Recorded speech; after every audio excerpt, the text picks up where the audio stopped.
नमस्कार बच्चों, स्वागत है आपका ज्योतिर्वा एजुकेशन पर। आज हम पढ़ेंगे क्लास 7 हिंदी का चैप्टर नंबर 2 तीन बुद्धिमान। तो आज के वीडियो में हम करने वाले हैं क्वेश्चन आंसर। तो चलिए शुरू करते हैं। मेरी समझ से लोक कथा के आधार पर नीचे दिए गए प्रश्नों का सटीक उत्तर कौन सा है, उसके सामने तारा बनाइए। कुछ प्रश्नों के एक से अधिक उत्तर भी हो सकते हैं। तो बच्चों यहाँ पर 4 क्वेश्चन दिए गए हैं जिनके 4 ऑप्शन हैं। जो ऑप्शन करेक्ट होगा उसके सामने आपको तारे का निशान बनाना है, और ऑप्शन जो है वो एक से ज़्यादा भी करेक्ट हो सकते हैं। तो चलिए देखते हैं पहला क्वेश्चन क्या है।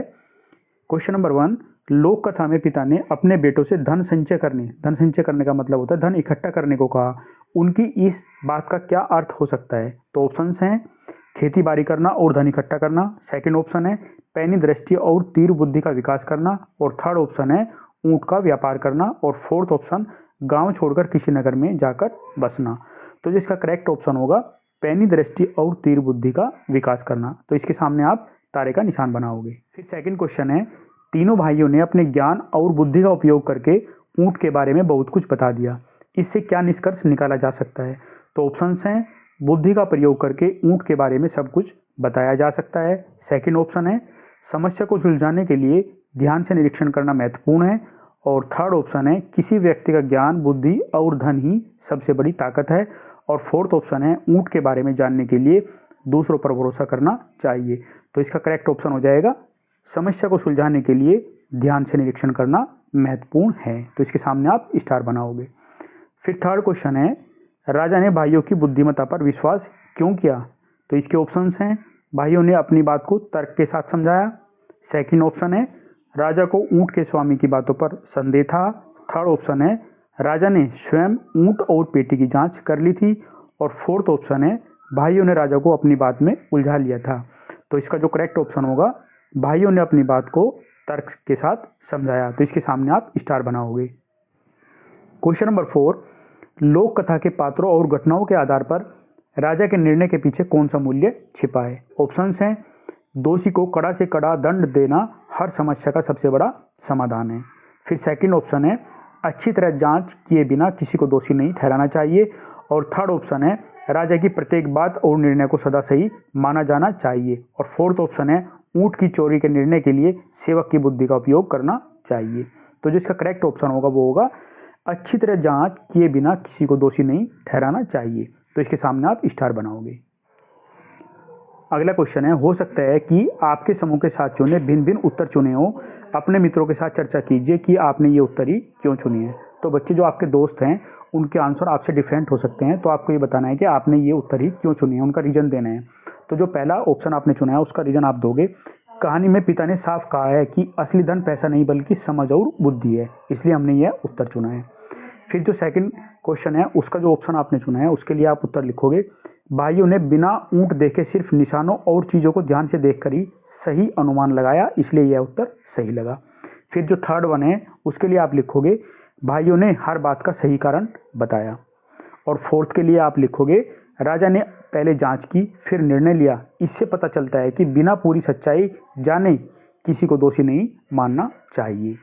पंक्तियों पर चर्चा पाठ में ही चुनकर कुछ पंक्तियां नीचे दी गई हैं, इन्हें ध्यान से पढ़िए और इन पर विचार कीजिए। आपको इनका क्या अर्थ समझ में आया, अपने विचार अपने समूह में साझा कीजिए और लिखिए। तो बच्चों यहाँ पर ये कुछ पंक्तियां दी गई हैं, आपको उनका अर्थ बताना है। जैसे पहली पंक्ति है, रुपये पैसे के स्थान पर तुम्हारे पास पैनी दृष्टि होगी और सोने चांदी के स्थान पर तीर बुद्धि होगी। ऐसा धन संचित कर लेने पर तुम्हें कभी किसी प्रकार की कमी न रहेगी और तुम दूसरों की तुलना में 19 नहीं रहोगे। तो आपको इसका अर्थ बताना है। तो आप इसको अर्थ लिखोगे, आप इस प्रकार लिखोगे, इसका मतलब है कि असली धन पैसा या सोना चांदी नहीं बल्कि हमारी तेज समझ और बुद्धि है। अगर हमारे पास अच्छी सोच और समझ होगी तो हम किसी से कम नहीं होंगे और हमें जीवन में किसी चीज की कमी नहीं होगी। फिर सेकंड पंक्ति है, हर वस्तु और स्थिति को पूर्णतः समझने और जानने का प्रयास करो, कुछ भी तुम्हारी दृष्टि से न बच पाए। तो इसका अर्थ आप लिखोगे, इसका मतलब है कि हमें हर चीज को ध्यान से देखना और पूरी तरह समझने की कोशिश करनी चाहिए। कोई भी छोटी या बड़ी बात हमारी नजर से नहीं छूटनी चाहिए। फिर तीसरी पंक्ति है, हमने अपने परिवेश को पैनी दृष्टि से देखने और बुद्धि से सोचने के प्रयास में बहुत समय लगाया है। तो इसका अर्थ आप लिखोगे, इसका मतलब है कि भाइयों ने अपने आसपास की चीजों को ध्यान से देखने और समझदारी से सोचने की आदत बना ली थी। इसी वजह से वे बहुत बुद्धिमान बन गए। मिलकर करें मिलान। इस लोक कथा में से चुनकर कुछ वाक्य नीचे स्तंभ 1 में दिए गए हैं, उनके भाव या अर्थ से मिलते जुलते वाक्य स्तंभ 2 में दिए गए हैं। स्तंभ 1 के वाक्य को स्तंभ 2 के उपयुक्त वाक्यों से सम्मिलित कीजिए। तो बच्चों यहाँ पर जो स्तंभ 1 में वाक्य दिए गए हैं उनका हमें मिलान करना है स्तंभ 2 वाले वाक्य से, जो भी उनसे मिलते जुलते हैं। तो जो पहला वाक्य है, कुछ समय पश्चात पिता चल बसे, तो जो इसका करेक्ट हो जाएगा वो सेकंड वन हो जाएगा। थोड़े समय के बाद पिता का देहांत हो गया। फिर सेकंड वाक्य है, हम कहीं भी क्यों न हो भूखे नहीं मरेंगे, तो इसका जो करेक्ट हो जाएगा वो फिफ्थ वन हो जाएगा। हम चाहे जहां भी हो हमें खाने के लिए कुछ न कुछ मिल ही जाएगा। फिर थर्ड वन है, घुड़सवार ने तीनों भाइयों को शंका की दृष्टि से देखा। शंका मतलब होता है शक या फिर अविश्वास की दृष्टि से देखा, तो इसका करेक्ट हो जाएगा फर्स्ट वन। घोड़े पर सवार व्यक्ति ने तीनों भाइयों को अविश्वास से देखा। फिर फोर्थ वन है, बचपन से ही हमें ऐसी आदत पड़ गई कि हम कुछ भी अपनी दृष्टि से नहीं चूकने देते, तो फोर्थ का फोर्थ ही हो जाएगा। बचपन से ही हमें आदत पड़ गई कि हम हर छोटी बड़ी वस्तु पर ध्यान अवश्य देते हैं। और फिफ्थ वन का, लोगों के आश्चर्य कोई ठिकाना न था, तो इसका करेक्ट हो जाएगा थर्ड वन। लोग इतने अचंभित थे कि उनका आश्चर्य व्यक्त करना कठिन था। सोच विचार के लिए लोक कथा को एक बार फिर से ध्यान से पढ़िए, पता लगाइए और लिखिए। तो बच्चों एक बार फिर आपको लोक कथा को पढ़ना है और फिर इनके आंसर देने, जो क्वेश्चन नीचे दिए गए हैं। तो क्वेश्चंस हैं, तीनों भाइयों ने बिना ऊंट को देखे उनके विषय में कैसे बता दिया, तो आप उत्तर लिखोगे, उन्होंने रास्ते के निशान, घास, पैरों के चिन्ह आदि देखकर अनुमान लगाया। फिर दूसरा क्वेश्चन है, आपके अनुसार इस लोक कथा में सबसे अधिक महत्व किस बात को दिया गया है, तार्किक सोच, अवलोकन या फिर सत्यवादिता। लोक कथा के आधार पर समझाइए।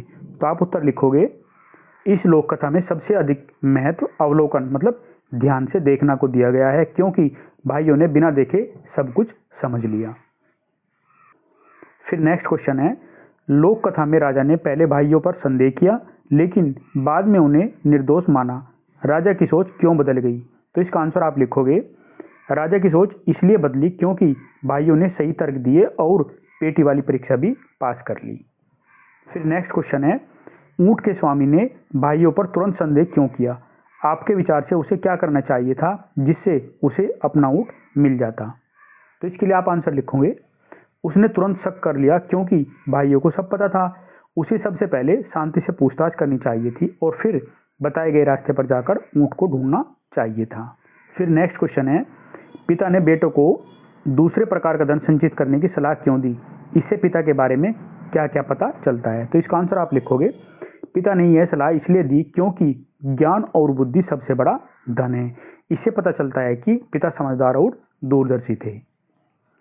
फिर नेक्स्ट क्वेश्चन है, राजा ने भाइयों की परीक्षा लेने के लिए पेटी का उपयोग किया, इस परीक्षा से राजा के व्यक्तित्व और निर्णयशीली के बारे में क्या क्या निष्कर्ष निकाला जा सकता है। तो इसका आंसर आप लिखोगे, राजा समझदार और न्यायप्रिय था, वह बिना जांच के निर्णय नहीं लेता। फिर नेक्स्ट क्वेश्चन है, आप इस लोक कथा के भाइयों की किस विशेषता को अपनाना चाहेंगे और क्यों। तो इसका आंसर आप लिखोगे, मैं भाइयों की ध्यान से देखने और सोचने की आदत अपनाना चाहूंगा क्योंकि इससे सही निर्णय लेने में मदद मिलती है।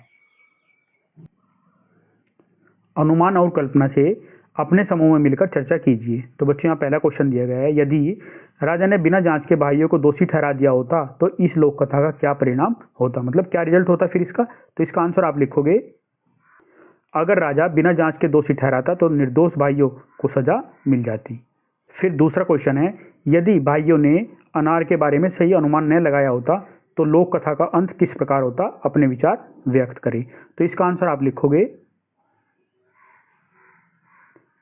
अगर अनुमान गलत होता तो राजा उन्हें चोर मान सकता था और सजा दे सकता था। फिर अगला क्वेश्चन है, लोक कथा में यदि तीनों भाई ऊंट को खोजने जाते तो उन्हें कौन कौन सी कठिनाइयों का सामना करना पड़ सकता था। तो इसका आंसर आप लिखोगे, उन्हें भूख, थकान, रास्ता भूलना और जंगली जानवरों जैसी कठिनाइयां आ सकती थी। फिर लास्ट क्वेश्चन है, यदि राजा के स्थान पर आप होते तो भाइयों की परीक्षा लेने के लिए किस प्रकार के सवाल या फिर गतिविधियां करते, अपनी कल्पना साझा कीजिए। तो इसका आंसर आप लिखोगे, मैं उनसे पहेलियां पूछता या अलग अलग वस्तुओं को पहचानने को कहता। शब्द से जुड़े शब्द नीचे दिए गए रिक्त स्थानों में बुद्धि से जुड़े शब्द अपने समूह में चर्चा करके लिखिए। तो बुद्धि से रिलेटेड शब्द हैं सोच, चतुराई, ज्ञान, मस्तिष्क, तर्क शक्ति, समझ और फिर विवेक। लोक कथा को सुनाना। लोक कथा के लिखित रूप में आने से पहले कहानियों का प्रचलन मौखिक रूप से ही पीढ़ी दर पीढ़ी चलता था। इसमें कहानी सुनने, सुनाने और याद रखने की महत्वपूर्ण भूमिका होती थी। कहानी कहने या सुनाने वाला इस तरह से कहानी सुनाता था कि सुनने वालों को रोचक लगे। इसमें कहानी सुनने वालों को आनंद तो आता ही था, कथा उन्हें याद भी हो जाती थी। आप अपने समूह के साथ मिलकर इस लोक कथा को रोचक ढंग से सुनाइए। लोक कथा को प्रभावशाली और रोचक रूप में सुनाने के लिए नीचे कुछ सुझाव दिए गए हैं जो लोक कथा को और भी आकर्षक बना सकते हैं। तो कथा सुनाना कौन कौन से सुझाव हैं वो देख लेते हैं एक बार। स्वर में उतार चढ़ाव। लोक कथा सुनाते समय स्वर में या आवाज में उतार चढ़ाव से उत्साह और रहस्य का निर्माण करें। जब लोक कथा में कोई रोमांच या रहस्यमय पल हो तो स्वर धीमा या फिर तीव्र कर सकते हैं। फिर क्या है, भावनाओं की अभिव्यक्ति। भावनाओं को प्रकट करने के लिए स्वर का सही चयन करें, जैसे खुशी, दुख, आश्चर्य आदि को स्वर के माध्यम से दर्शाएं। फिर है लोक कथा के पात्रों के लिए अलग अलग स्वर। जब लोक कथा में अलग अलग पात्र हों तो हर पात्र के लिए अलग अलग स्वर, जैसे ऊंचा, नीचा, तेज, धीमा आदि का उपयोग किया जा सकता है ताकि उन्हें पहचाना जा सके। जैसे इस लोक कथा में घुड़सवार, तीनों भाई और राजा, सबके लिए आप अलग अलग स्वर को यूज कर सकते हैं। किसी के लिए आप नीचा, किसी के लिए आप ऊंचा, तेज, धीमा आदि इस तरीके से यूज कर सकते हैं, जिससे उनकी पहचान आसानी से हो जाएगी।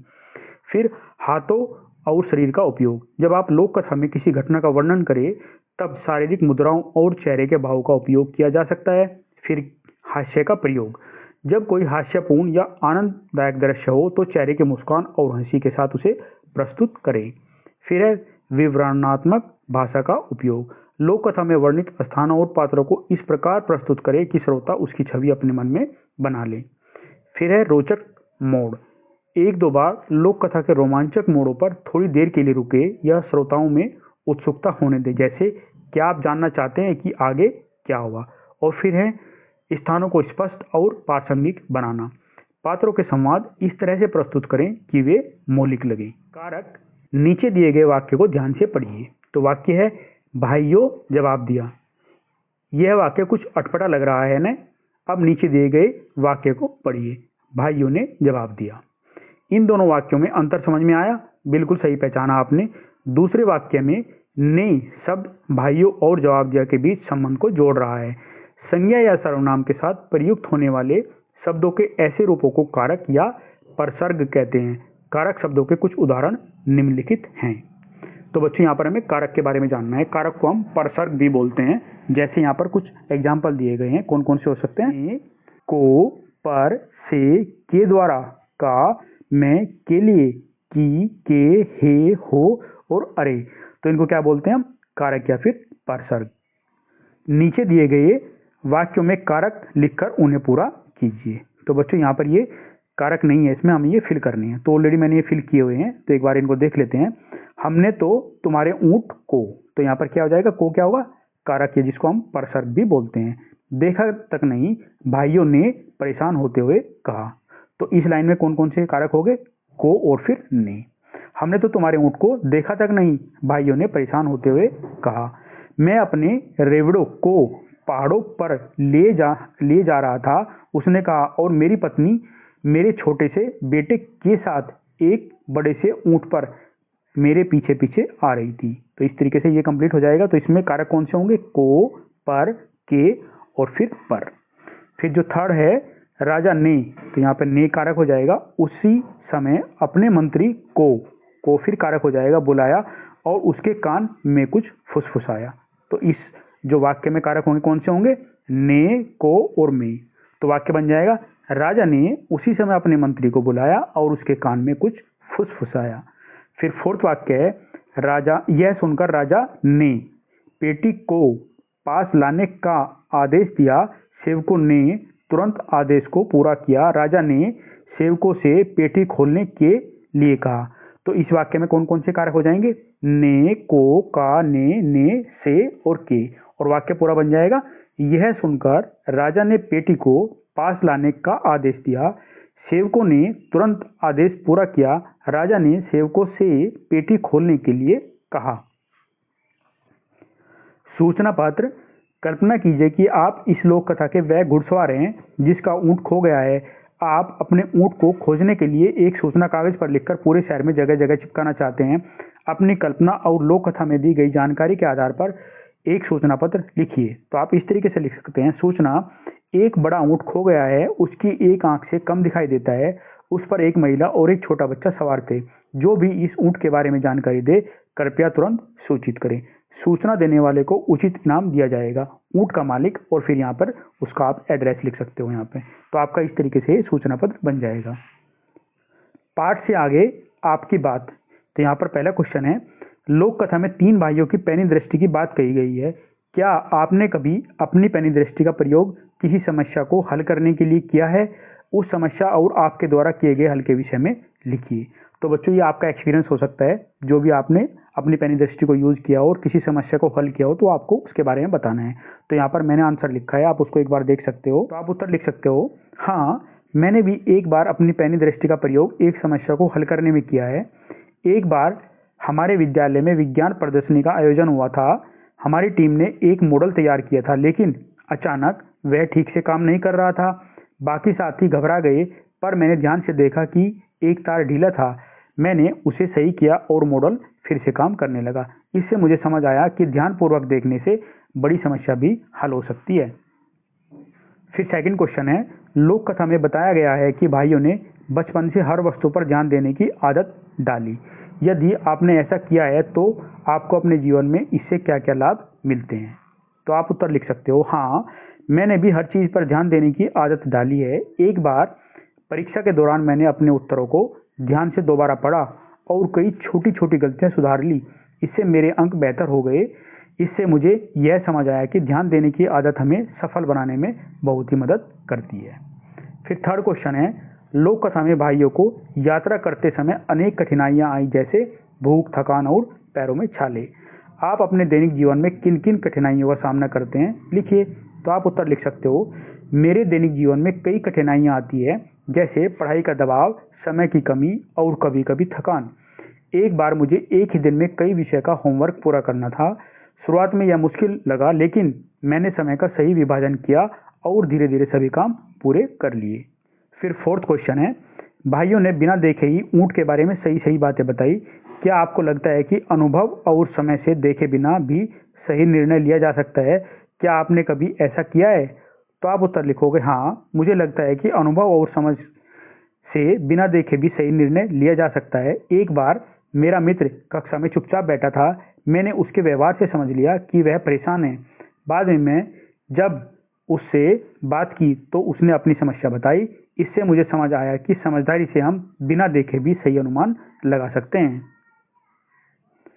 फिर फिफ्थ क्वेश्चन है, जब ऊंट के स्वामी ने भाइयों पर शंका की तो भाइयों ने बिना गुस्सा किए शांति से उत्तर दिया। क्या आपको लगता है कि कभी किसी को संदेह होने पर हमें भी शांत रहकर उत्तर देना चाहिए? क्या आपने कभी ऐसी स्थिति का सामना किया है? ऐसे में आपने क्या किया है? तो आप उत्तर लिखोगे, हाँ, जब किसी को संदेह हो तो हमें शांत रहना चाहिए। एक बार मुझ पर एक गलती का आरोप लगा था जो मैंने नहीं किया था। मैंने गुस्सा करने के बजाय शांति से अपनी बात समझाई। बाद में सच्चाई सामने आ गई और सबने मेरी बात मान ली। नेक्स्ट क्वेश्चन, राजा ने भाइयों की बुद्धिमानी को देखकर बहुत आश्चर्य व्यक्त किया। क्या आपको कभी किसी की सोच, समझ या किसी विशेष कौशल को देखकर आश्चर्य हुआ है? क्या आपने कभी किसी से कुछ ऐसा सीखा है जो आपके लिए बहुत बिल्कुल नया और चौंकाने वाला हो? तो आप उत्तर लिखोगे, हाँ, मुझे एक बार अपने एक मित्र की कला देखकर बहुत आश्चर्य हुआ। उसने बहुत सुंदर चित्र बनाया जो बिल्कुल असली जैसा लग रहा था। मैंने उससे चित्र बनाना सीखा और यह मेरे लिए एक नया अनुभव था। नेक्स्ट क्वेश्चन, लोक कथा में पिता ने अपने बेटों को यह सलाह दी कि वे समझ और ज्ञान जमा करें। क्या आपको कभी किसी बड़े व्यक्ति ने ऐसी कोई सलाह मिली है जो आपके जीवन में बहुत उपयोगी रही हो? क्या आप भी अपने अनुभव से किसी को ऐसी सलाह देंगे? तो उत्तर आप लिखोगे, मुझे अपने माता पिता से यह सलाह मिली कि हमें हमेशा मेहनत और ईमानदारी से काम करना चाहिए। एक बार मैंने इस सलाह को अपनाया और कठिन विषय को समझने में सफल हुआ। मैं भी दूसरों को यही सलाह देना चाहूँगा। फिर लास्ट क्वेश्चन है, भाइयों ने अपने ऊपर लगे आरोपों के होते हुए भी सदा सच्चाई का साथ दिया। क्या आपको लगता है कि सदा सच बोलना महत्वपूर्ण है, भले ही स्थिति कठिन क्यों न हो? क्या आपको किसी समय ऐसा लगा कि आपकी सच्चाई ने आपको समस्याओं से बाहर निकाला हो? तो आप उत्तर लिखोगे हाँ, सच्चाई बहुत महत्वपूर्ण होती है। एक बार मैंने अपनी गलती स्वीकार की जिससे मुझे डांट पड़ी, लेकिन बाद में सबने मेरी ईमानदारी की सराहना की। इससे मुझे यह सीख मिली कि सच्चाई अंत में हमें सम्मान दिलाती है। ध्यान से देखना, सुनना और अनुभव करना। बचपन से ही हमें ऐसी आदत पड़ गई कि हम किसी वस्तु को अपनी दृष्टि से नहीं चूकने देते। हमने वस्तुओं को पैनी दृष्टि से देखने और बुद्धि से सोचने के प्रयास में बहुत समय लगाया है। इस लोक कथा में तीनों भाई आसपास की प्रत्येक घटना, वस्तु आदि को ध्यान से देखते, सुनते, सूंघते और अनुभव करते हैं, अर्थात अपनी ज्ञानेंद्रियों और बुद्धि का उपयोग करते हैं। ज्ञानेंद्रियां 5 होती हैं। तो कितनी होती है बच्चों ज्ञानेंद्रियां? 5। आपको ध्यान रखना आता है। 5। आँख, कान, नाक, जीभ और त्वचा। आँख से देखकर, कान से सुनकर, नाक से सूंघकर और जीभ से चखकर और त्वचा से स्पर्श करके हम किसी वस्तु के विषय में ज्ञान प्राप्त करते हैं। आइए अब एक खेल खेलते हैं जिसमें आपको अपने ज्ञानेंद्रिया और बुद्धि का उपयोग करने का अवसर मिलेगा। तो बच्चों यहाँ पर एक एक्टिविटी दी गई है जो आपको करनी है। जैसे पहली क्या करनी है, हाँ या नहीं में आपको प्रश्न उत्तर देनी है। उसमें क्या करना होगा आपको, एक विद्यार्थी कक्षा से बाहर जाकर दिखाई देने वाली किसी एक वस्तु या स्थान का नाम चुनेगा। कक्षा के भीतर से भी कोई नाम चुना जा सकता है। और फिर सेकंड क्या होगा, विद्यार्थी वापस कक्षा में आएगा, उस नाम को एक कागज पर लिख लेगा, लेकिन ध्यान रहे वह कागज पर लिखे नाम को किसी को न दिखाए। उसके बाद क्या करना है आपको, अन्य विद्यार्थी बारी बारी से उस वस्तु का नाम पता करने के लिए प्रश्न पूछेंगे और फिर प्रत्येक प्रश्न का उत्तर केवल हाँ या नहीं में दिया जाएगा। उदाहरण के लिए आप कौन कौन से प्रश्न पूछ सकते हो, जैसे क्या इस वस्तु का उपयोग कक्षा में होता है, क्या यह खाने पीने की चीज है, क्या यह लकड़ी से बनी है, क्या यह बिजली से चलती है। सभी विद्यार्थी अधिकतम 20 प्रश्न ही पूछ सकते हैं, इसलिए उन्हें सोच समझकर प्रश्न पूछने होंगे ताकि वे उस वस्तु का नाम पता कर सके। और फिर यदि 20 प्रश्नों के अंदर विद्यार्थी वस्तु का सही अनुमान लगा लेते हैं तो वे जीत जाएंगे और अब दूसरे विद्यार्थी को बार भेजकर गतिविधि दोहराएंगे। गतिविधि के अंत में सभी मिलकर इस खेल से जुड़े अपने अनुभवों के बारे में चर्चा करेंगे। तो बच्चों ये एक्टिविटी करनी है आपको। फिर दूसरी एक्टिविटी क्या हो सकती है, स्पर्श, गंध और स्वाद से पहचानना। तो इसके लिए आप क्या करोगे, एक थैले या डिब्बे में जो है ना वस्तुएं रख सकते हो, जैसे फल, फूल, मसाले, खिलौने, कपड़े, किताब, गुड़ आदि। फिर विद्यार्थियों को आंखों पर पट्टी बांधकर केवल स्पर्श, गंध या स्वाद का उपयोग करके वस्तु की पहचान करनी होगी और उसका नाम बताना होगा।